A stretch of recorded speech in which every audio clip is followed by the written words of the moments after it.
तब्दीली के साथ बदलते भारत की शान।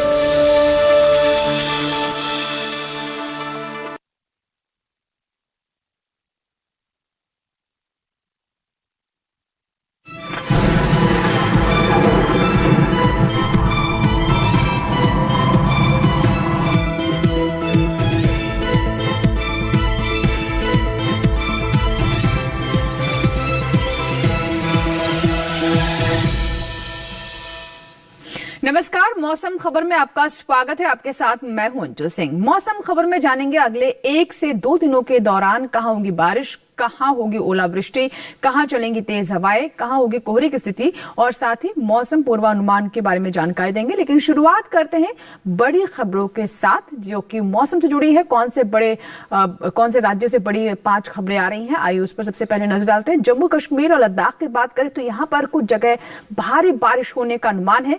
इसके बाद आइए बात करते हैं पंजाब की। पंजाब में कुछ इलाकों में पड़ सकते हैं ओले, यानी ओलावृष्टि कुछ इलाकों में पंजाब की हो सकती है। पंजाब के बाद आइए अब नजर डालते हैं राजस्थान में। तो राजस्थान के बारे में आपको बता दें कि कहीं कहीं तेज हवाओं के साथ बिजली चमक सकती है। हरियाणा की बात करें तो कुछ जगहों पर तेज हवाएं चल सकती हैं और यहां भी बिजली चमक सकती है, ऐसी संभावना बनती नजर आ रही है। और पश्चिमी मध्य प्रदेश पर आइए अब नजर डालते हैं जहां पर कहीं कहीं चलेंगी तेज हवाएं। तो ये थी 5 बड़ी खबरें मौसम से जुड़ी हुई। और आइए बात करते हैं मौसम पूर्वानुमान की। और इसमें सबसे पहले हम आपको बताएंगे कि देश के किन राज्यों को लेकर मौसम से संबंधित चेतावनी जारी की गई है, जहां को लेकर सावधान रहने की जरूरत है, नजर बनाए रखने की जरूरत है। तो आप देख सकते हैं पूरा ये मैप है और कुछ क्षेत्र इसमें आप देख सकते हैं लाल रंग में है, यानी यहां को लेकर चेतावनी जारी की गई है। यहां पर सावधान रहने की जरूरत है, जिसमें सबसे पहले हम पहाड़ी राज्यों की बात करें तो जम्मू कश्मीर में बर्फबारी हो सकती है, बारिश हो सकती है। पंजाब की बात करें तो यहां पर भी बारिश होने की संभावना है।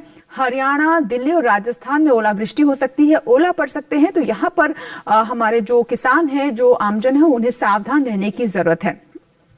और आइए अब देखते हैं कि कहां कहां बारिश हो सकती है। तो आपको बता दें कि लाल रंग में आप जो राज्य देख रहे हैं, जैसे कि जम्मू कश्मीर, लेह लद्दाख, हिमाचल प्रदेश, पंजाब, हरियाणा, ये वो राज्य हैं जहां पर अधिकतर स्थानों पर बारिश हो सकती है। वहीं अगर नीले रंग में जो राज्य है उन पर नजर डालें, उत्तराखंड, साथ ही पूर्वी उत्तर प्रदेश, यहां पर कहीं कहीं बारिश होने की संभावना है अगले 1 से 2 दिनों में। और पश्चिमी उत्तर प्रदेश की बात करें तो यहां पर कई जगहों पर बारिश हो सकती है। आइए अब रुक करते हैं पूर्वोत्तर के राज्यों की। तो यहां पर कहीं भी बारिश होने की संभावना अगले 1 से 2 दिनों के दरमियान नजर नहीं आ रही है। तो मौसम पूर्वानुमान के बारे में हम आपको बता रहे हैं कि देश के अलग अलग हिस्सों को लेकर किस तरह की संभावना बन रही है और भारत मौसम विज्ञान विभाग की तरफ से क्या जानकारी दी जा रही है। दक्षिण के राज्यों की अगर हम बात करें तो दक्षिण के राज्य में आप देख सकते हैं तमिलनाडु और पुडुचेरी में कहीं कहीं बारिश होने की संभावना बनती नजर आ रही है। वहीं अंडमान निकोबार द्वीप समूह में भी कहीं कहीं बारिश अगले 1 से 2 दिनों के दरमियान हो सकती है। तो ये था मौसम पूर्वानुमान जिसमें हमने आपको बताया। अब रुक करते हैं मध्य और पश्चिमी राज्यों का, जिसमें आप पूर्वी मध्य प्रदेश, पश्चिमी मध्य प्रदेश के बारे में देखिए, कहीं कहीं बारिश हो सकती है। गुजरात, सौराष्ट्र, कच्छ में भी बारिश हो सकती है। मध्य महाराष्ट्र में भी बारिश हो सकती है। और वहीं पश्चिमी राजस्थान और पूर्वी राजस्थान की बात करें तो यहाँ कई जगहों पर बारिश की संभावना बनती नजर आ रही है। और आइए नजर डालते हैं मौसम की चाल पर, यानी पिछले 24 घंटों में मौसम की स्थिति क्या रही। तो आप देखिए पहाड़ी राज्यों में, जिनमें जम्मू कश्मीर, हिमाचल प्रदेश, उत्तराखंड की बात करें तो यहां पर पिछले 24 घंटों में बारिश हुई है। कुछ स्थानों में बर्फबारी भी हुई है। वहीं राजस्थान की बात करें तो यहां भी कहीं कहीं बारिश हुई है। पश्चिमी राजस्थान और पूर्वी राजस्थान दोनों जगह बारिश हुई है। पूर्वी उत्तर प्रदेश में कोहरा छाया रहा है। वहीं अगर हम पश्चिमी उत्तर प्रदेश की बात करें तो यहां पर ऐसी कोई स्थिति बनती नजर नहीं आई है। आइए रुक करते पूर्वोत्तर के राज्यों की ओर। तो असम, नागालैंड, मणिपुर, मिजोरम तमाम राज्य दे सकते हैं, जिसमें असम और त्रिपुरा में कोहरे की स्थिति रही है। और अगर हम बिहार की बात करें तो यहां पर काफी ठंड लगातार बनी हुई, यहां भी कोहरा छाया रहा। ओडिशा में भी कोहरे की स्थिति पिछले 24 घंटों में देखी गई है। मध्य भारत का रुख करते हैं। आप देखिए मध्य भारत में पश्चिमी मध्य प्रदेश, पूर्वी मध्य प्रदेश की बात करें तो यहां पर बारिश देखने को मिली है पिछले 24 घंटों में। वहीं गुजरात में भी कुछ स्थानों में बारिश दर्ज की गई है। तो अभी हमने बात की देश के अलग अलग हिस्सों में कैसी रही पिछले 24 घंटों में बारिश की स्थिति और कहां छाया कोहरा। इसी के साथ ही यह वक्त है एक छोटे से ब्रेक का। ब्रेक के बाद जब वापस आएंगे तो बात करेंगे तापमान की, कहीं मत जाएगा। देखते रहे मौसम खबर, छोटा सा ब्रेक।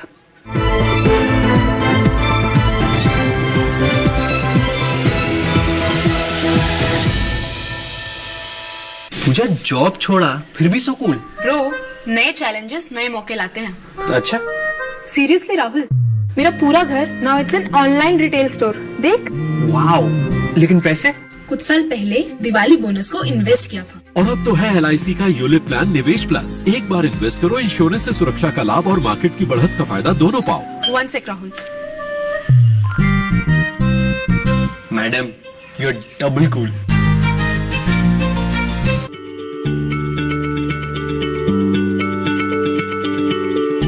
क्या आप किसी बीमारी से परेशान हैं? चाहते हैं डॉक्टर की सलाह? तो हम हैं आपके साथ। बताएंगे आपको जीने की राह। समस्याएं आपकी, समाधान देश के मशहूर विशेषज्ञों के। घर बैठे बात करें देश के जाने माने डॉक्टरों से। हमारे लाइव प्रोग्राम स्वस्थ किसान में हर शनिवार शाम 6 बजे से 7 बजे तक।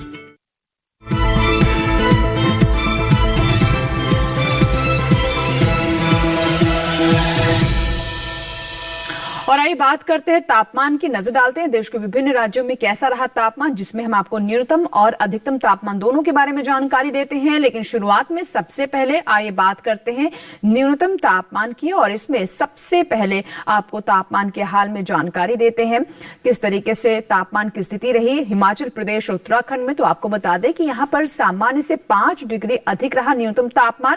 इसके बाद आइए रुख करते हैं अन्य राज्यों का, जिसमें अब हम नजर डालेंगे जो हमारे पश्चिमी राज्य हैं, पश्चिमी राजस्थान, पूर्वी राजस्थान, पश्चिमी उत्तर प्रदेश और माफ कीजिएगा पंजाब की अगर हम बात करें तो यहां भी सामान्य से 5 डिग्री अधिक न्यूनतम तापमान दर्ज किया गया। आइए अब रुक करते हैं जो हमारे मध्य राज्य हैं, मध्य भारत के राज्य, जिसमें हम पश्चिमी मध्य प्रदेश की आज हम बात करते हैं। तो यहां पर 5 डिग्री न्यूनतम तापमान अधिक दर्ज किया गया। गुजरात की बात करें तो गुजरात में भी सामान्य से 5 डिग्री अधिक न्यूनतम तापमान दर्ज किया गया। गुजरात के बाद आइए अब रुक करते हैं, जानते हैं कि किस तरह की स्थिति रही तापमान की हमारे जो पहाड़ी राज्य हैं उनमें। तो आपको बता दें कि जम्मू कश्मीर और लद्दाख की बात करें तो यहां पर न्यूनतम तापमान 3 से 5 डिग्री ज्यादा दर्ज किया गया। इसके बाद अब बात करते पूर्वी उत्तर प्रदेश की, तो यहां भी 3 से 5 डिग्री तापमान में बढ़ोतरी दर्ज की गई। न्यूनतम तापमान 3 से 5 डिग्री अधिक दर्ज किया गया। वहीं अगर हम दक्षिण के राज्यों की बात करें तो तमिलनाडु में भी न्यूनतम तापमान 3 से 5 डिग्री अधिक रहा। यानी तमिलनाडु और पुडुचेरी में ऐसी तापमान की स्थिति रही। न्यूनतम तापमान 3 से 5 डिग्री अधिक दर्ज किया गया, इसमें इजाफा देखा गया। अगर हम गांगे पश्चिम बंगाल की बात करें तो यहां पर हमने न्यूनतम तापमान में 1 से 3 डिग्री की कमी दर्ज की है। यहां पर न्यूनतम तापमान लुढ़कता हुआ नजर आया है 1 से 3 डिग्री से। और अगर हम जो हमारे अन्य जो पूर्वोत्तर के राज्य है, नागालैंड, मणिपुर, मिजोरम और त्रिपुरा की बात करें तो यहां भी 1 से 3 डिग्री की तापमान में कमी दर्ज की गई है। न्यूनतम तापमान यहां पर 1 से 3 डिग्री कम देखा गया है। बिहार की बात करें तो बिहार के छपरा में सबसे कम तापमान 8.6 डिग्री सेल्सियस दर्ज किया गया। बिहार में लगातार ठंड बनी हुई है। और आइए बात करते हैं अधिकतम तापमान की, जिसमें हम सबसे पहले बात करते हैं मध्य प्रदेश की। तो पश्चिमी मध्य प्रदेश और पूर्वी मध्य प्रदेश दोनों ही जगह 3 से 5 डिग्री अधिक रहा अधिकतम तापमान। और अगर हम बात करें हिमाचल प्रदेश की तो यहां पर हालांकि अधिकतम तापमान कम रहा, 5 डिग्री से इसमें कमी दर्ज की गई। अगर रुक करें हम जो हमारे पश्चिमी राज्य है, पश्चिमी राजस्थान की, तो यहां भी तापमान में गिरावट लगातार देखी जा रही है। अधिकतम तापमान सामान्य से 5 डिग्री कम दर्ज किया गया। और आइए अब देखते हैं कि क्या स्थिति रही बिहार के। तो बिहार में जैसा कि हमने आपको बताया कि काफी ठंड बनी हुई है। 5 डिग्री अधिकतम तापमान में यहां भी कमी दर्ज की गई है और लगातार ये कमी देखी जा रही है। वहीं अगर हम बात करें पंजाब और हरियाणा की तो यहां भी जो अधिकतम तापमान 3 से 5 डिग्री कम दर्ज किया गया। तो भी हमने बात की अधिकतम तापमान की, जो हमारे उत्तर भारत के राज्य हैं उनके बारे में हमने अभी जिक्र किया। और केरल के पुनालुरु की बात करें तो यहां पर सबसे अधिक तापमान 35.6 डिग्री सेल्सियस दर्ज किया गया। और आइए अब नजर डालते हैं देश के अन्य भागों में कैसा रहा तापमान, आइए देखते हैं।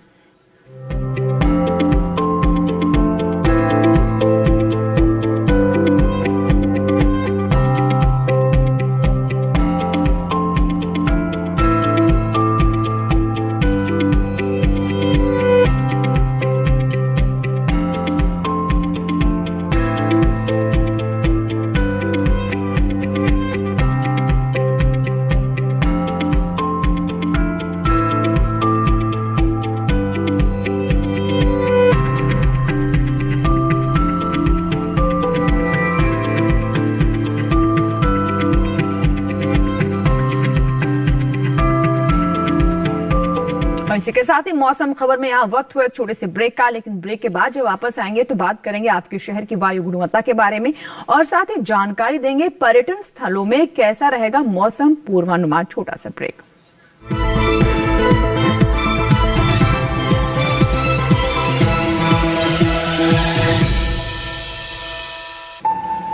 Payment fail? लेकिन पैसे तो कट गए, गई मेरी मेहनत की कमाई। हो जाएगी भरपाई, चिंता मत कर मेरे भाई। अगर डिजिटल ट्रांजैक्शन फेल हो जाए, अगर अकाउंट से पैसे कट जाएं, तो बैंक समय से पैसे लौटा देगा, वरना कॉम्पनसेशन का है प्रावधान। नहीं तो आरबीआई के ओम्बुड्समैन को शिकायत करें आप। Your bill. मेरी फीस। आरबीआई कहता है जानकार बनिए, सतर्क रहिए। जानेंगे क्या है किसानों का हाल, हम पहुंचेंगे आपके गांव, मिलेगा सरकारी योजनाओं का ज्ञान, जब लगेगी चौपाल। देखिए चौपाल चर्चा सोमवार से शुक्रवार सुबह 9 बजे सिर्फ दूरदर्शन किसान पर।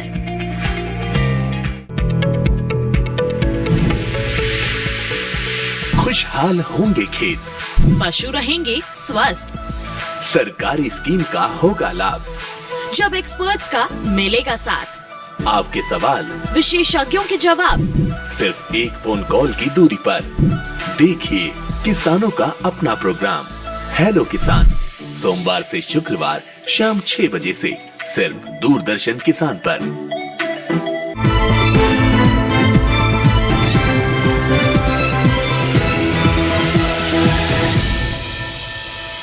ब्रेक के बाद मौसम खबर में एक बार फिर आपका स्वागत है। आइए बात करते हैं आपके शहर की वायु गुणवत्ता की, यानी वायु की स्थिति कैसी रही।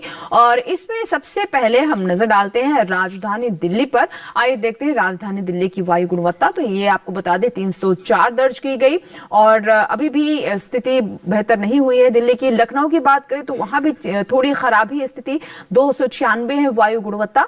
इसके बाद आइए पटना की बात कर लेते हैं। तो पटना में भी आप देख सकते हैं कि वायु गुणवत्ता 347 है, जो कि खराब की श्रेणी में ही आएगी, थोड़ी खराब स्थिति है। बेंगलुरु की बात करें तो हालांकि यहां पर बेहतर है, अच्छी है वायु गुणवत्ता, 85 दर्ज की गई। पुणे में 151 संतोषजनक है वायु गुणवत्ता 151 की। पुणे के बाद आइए अब हम बात करते हैं कि किस तरीके से वायु गुणवत्ता हैदराबाद में दर्ज की गई। यहां पर संतोषजनक है वायु गुणवत्ता 118 है। तो हम आपको बताएं देश के अलग अलग शहरों के बारे में। और आइए अब नजर डालते हैं कोलकाता पर। तो कोलकाता में 239 है वायु गुणवत्ता, जो कि थोड़ी खराब है। मुंबई की बात करें तो मुंबई में आप देख सकते हैं कि बहुत अच्छी स्थिति है, 11 है वायु गुणवत्ता। और आइए वायु गुणवत्ता के बाद अब बात करते हैं पर्यटन पूर्वानुमान की, जिसमें सबसे पहले नजर गुजरात के पोरबंदर पर, जिसमें आपको बता दें कि शुक्रवार को बीच बीच में धूप खिली रहेगी, लेकिन बादल ज्यादातर समय आपको देखने को मिल सकते हैं। शनिवार, रविवार और सोमवार को मौसम काफी साफ रहेगा, बादल छाने की आशंका नहीं है। तापमान में भी आप ज्यादा उतार चढ़ाव नहीं देख रहे हैं। तो बात कर रहे हैं हम गुजरात के पोरबंदर की, जिसमें शुक्रवार को थोड़ा बादल छा सकते हैं, लेकिन अगले 3 दिन मौसम बिल्कुल साफ रहेगा। हिमाचल प्रदेश की चंबा की बात करें तो आप देख सकते हैं कि चारों ही दिन यहां पर बादल छाए रहेंगे। हालांकि बीच बीच में कहीं कहीं बारिश भी हो सकती है और सूरज भी निकल सकता है, लेकिन तापमान आप देखिए कि सोमवार को न्यूनतम तापमान में काफी गिरावट है। हालांकि अधिकतम तापमान में ज्यादा उतार चढ़ाव देखने को नहीं मिल रहा है हिमाचल प्रदेश के चंबा की अगर हम बात करें। जम्मू कश्मीर के कुपवाड़ा की बात करें तो यहां पर शुक्रवार और शनिवार को बारिश हो सकती है, बर्फबारी भी हो सकती है। रविवार और सोमवार को हालांकि बर्फबारी और बारिश की संभावना नहीं है, लेकिन तब भी मौसम खुला हुआ नहीं रहेगा, बीच बीच में बादल छाते रहेंगे। और तापमान आप देखिए कि लगातार गिर रहा है। रविवार और सोमवार को काफी ठंड यहां पर महसूस की जा सकती है। हालांकि रविवार और सोमवार को बर्फबारी की आशंका नहीं है। झारखंड के बोकारो पर आइए नजर डालते हैं, जिसमें आप देख सकते हैं कि शुक्रवार को कोहरा छाया रहेगा और शनिवार, रविवार और सोमवार को अगर हम बात करें तो एक जैसा ही यहां पर मौसम रहने वाला है अगले 3 दिनों में। शनिवार को अधिकतम तापमान 26 और न्यूनतम तापमान 14 और साथ ही साथ कहीं कहीं बारिश की भी संभावना बनती नजर आ रही है। तो ये तो बात हुई झारखंड के बोकारो की। तो यहां पर हमने आपको बताया कि किस तरह की स्थिति रहेगी अगले 4 दिनों में। कर्नाटक के मैसूर पर नजर डालें तो देखिए शुक्रवार और शनिवार को यहां भी फॉग और मिस्ट रहेगा, यानी कोहरा छाया रहेगा, विजिबिलिटी की थोड़ी समस्या हो सकती है, लेकिन तापमान चारों ही दिन एक जैसा है। रविवार और सोमवार को बीच बीच में बारिश के साथ बादल भी छाए रह सकते हैं। कर्नाटक के मैसूर अगर आप जाने की सोच रहे हैं तो इस स्थिति का ध्यान जरूर रखें कि अगले 4 दिनों में साफ मौसम यहां पर नहीं देखने को मिलेगा।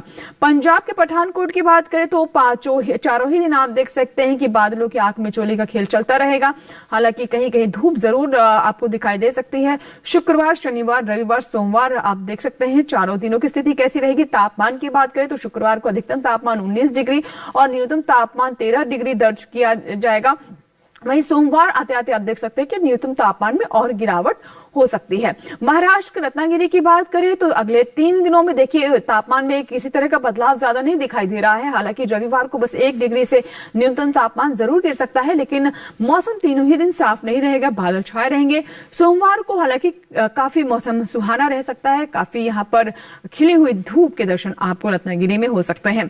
पंजाब के पठानकोट की हम बात कर लें तो अगले 3 दिनों में यहाँ भी बादल छाए रहेंगे, लेकिन सोमवार को बिजली की चमक सकती है और साथ ही बौछारें भी पड़ सकती है। अधिकतम तापमान शुक्रवार को 19 डिग्री सेल्सियस, न्यूनतम 13 डिग्री, लेकिन सोमवार को ठंडक काफी बढ़ सकती है। अधिकतम तापमान 18 डिग्री और न्यूनतम तापमान 7 डिग्री तक पहुंच सकता है। यानी शुक्रवार से सोमवार के बीच में काफी तापमान में गिरावट दर्ज की जा सकती है, काफी ठंड महसूस की जा सकती है। राजस्थान के अजमेर की आइए बात कर लेते हैं। राजस्थान में भी लगातार हम ठंड देख रहे हैं कि बढ़ रही है। शुक्रवार, शनिवार, रविवार तीनों ही दिन देखिए धूप नहीं निकलेगी बहुत ज्यादातर समय बादल ही छाए रहेंगे, लेकिन सोमवार को काफी खिली हुई धूप के दर्शन आपको हो सकते हैं। सोमवार को अधिकतम तापमान भी 20 डिग्री और न्यूनतम तापमान 10 डिग्री आप देख रहे हैं। तो ये बात थी अगले 4 दिनों में कैसी स्थिति रहेगी। यहाँ पर उत्तराखंड के चंपावत की बात करें तो यहाँ पर अगले 4 दिनों में बादल छाए रहेंगे। शुक्रवार को अधिकतम तापमान 13 डिग्री और सोमवार आते आते ये अधिकतम तापमान 12 डिग्री तक पहुंच गया है और वही न्यूनतम तापमान 1 डिग्री। यानी बहुत ज्यादा हम बदलाव नहीं कह सकते हैं न्यूनतम और अधिकतम तापमान में, और मौसम की स्थिति भी लगभग एक जैसी ही है। चारों ही दिन बादल छाए रहेंगे, खिला हुआ मौसम नहीं होगा। और आइए बात करते हैं खेती किसानी की। जी हाँ, अगर हमारे किसान अच्छी फसल प्राप्त करना चाहते हैं तो उन्हें बुआई से लेकर कटाई तक सभी बातों का ध्यान रखना बहुत जरूरी है। ऐसे में विशेषज्ञ की सलाह बहुत महत्वपूर्ण हो जाती है। तो अगर आप भी किसी फसल को लेकर कुछ जानकारी चाहते हैं और जानना चाहते हैं कि इस मौसम में कौन कौन सी खास बातें हैं जिसका ध्यान रखना हमारे किसानों के लिए जरूरी है, आइए देखते हैं खेती किसानी से जुड़ी हमारी इस रिपोर्ट में। हरियाणा के फतेहाबाद और सोनीपत जिले में गेहूं के खेतों में सिंचाई को कुछ दिनों के लिए रोक दें। सरसों, चने, सब्जियों और बागानों में भी बारिश की संभावना को देखते हुए सिंचाई ना करें। दिल्ली के आसपास के इलाकों में पालक, मेथी और धनिये की बुवाई जारी रखें। यहाँ के किसान बारिश की संभावना को देखते हुए कुछ दिनों के लिए सिंचाई और छिड़काव का काम टाल दें। बारिश और तेज हवाओं की वजह से बेलदार पौधों की लताओं को सहारा दें। बारिश का पानी सूखने के बाद फूल गोभी, पत्ता गोभी और ब्रोकली की पछेती किस्मों की रोपाई करें। दिल्ली के पास के इलाकों में टमाटर और आलू की फसल में जल भराव न होने दें। जल भराव की वजह से फसल खराब होने या गलने का खतरा रहता है। दिल्ली के पास के इलाकों में सीलन की वजह से आलू और टमाटर की फसल में संक्रमण वाले रोग लग सकते हैं। हिमाचल प्रदेश के उप आर्द्रता वाले मध्य पहाड़ी क्षेत्र में रबी की प्याज की बुवाई करें। प्याज की बुवाई से पहले मिट्टी को थोड़ा सूखने दें, यानी हाल फिलहाल में हुई बारिश की वजह से जो खेतों में पानी भरा है उसके सूखने के बाद ही प्याज की बुवाई करें। इसी तरह यहाँ के किसान लहसुन की बुवाई भी कर सकते हैं। और आइए बात करते हैं आज की फसल की, जिसमें आज हम आपको जानकारी देंगे शिमला मिर्च के बारे में। जी हाँ, ये मौसम शिमला मिर्च की खेती के लिए उपयुक्त है, लेकिन शिमला मिर्च की खेती से जुड़ी कुछ खास बातें हैं जिसका हमारे किसान जरूर ध्यान रखें। आइए जानते हैं क्या कहते हैं विशेषज्ञ शिमला मिर्च की खेती के बारे में।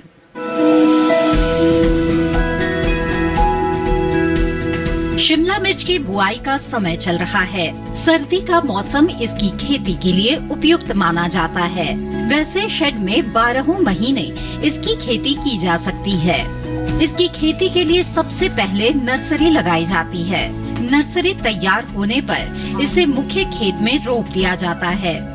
ज्यादातर हरी शिमला मिर्च बाजार में दिखाई देती है, वरना लाल और पीली शिमला मिर्च की भी अच्छी मांग है।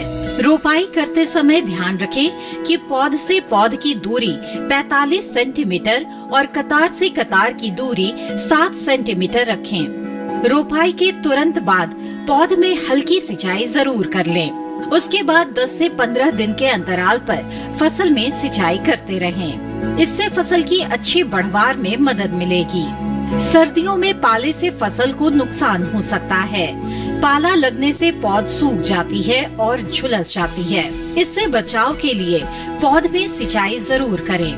पाला पड़ने पर पौधे में मौजूद पानी जम जाता है और सिंचाई करने से ऐसी स्थिति से बचा जा सकता है। इसके अलावा पाले से फसल को बचाने के लिए 2 ग्राम सल्फर को 1 लीटर पानी में मिलाकर छिड़काव करें। सल्फर के छिड़काव से पौधों में गर्मी बनी रहेगी। इसके अलावा शिमला मिर्च की फसल में सफेद मक्खी के हमले का खतरा रहता है। इससे बचाव के लिए दवा का छिड़काव विशेषज्ञ की सलाह से ही करें। इसके अलावा सफेद मक्खी से बचाव के लिए नेट हाउस में शिमला मिर्च की रोपाई करना बेहतर रहता है। तो ये थी शिमला मिर्च की खेती से जुड़ी हमारी विशेष रिपोर्ट। आइए अब चलते चलते आपको बता दें कि आप मौसम खबर हमारे YouTube चैनल पर भी देख सकते हैं। डीडी किसान के YouTube चैनल से जुड़ने के लिए इस QR कोड को स्कैन करें और जुड़ जाएं डीडी किसान के YouTube चैनल से। इसी के साथ ही मौसम खबर में फिलहाल इतना ही। उम्मीद करते हैं मौसम खबर से हमारे किसानों को मदद मिल रही होगी। मौसम का ताजा हाल और कृषि सलाह लेकर फिर होंगे हाजिर। आप बने रहें दूरदर्शन किसान के साथ। नमस्कार।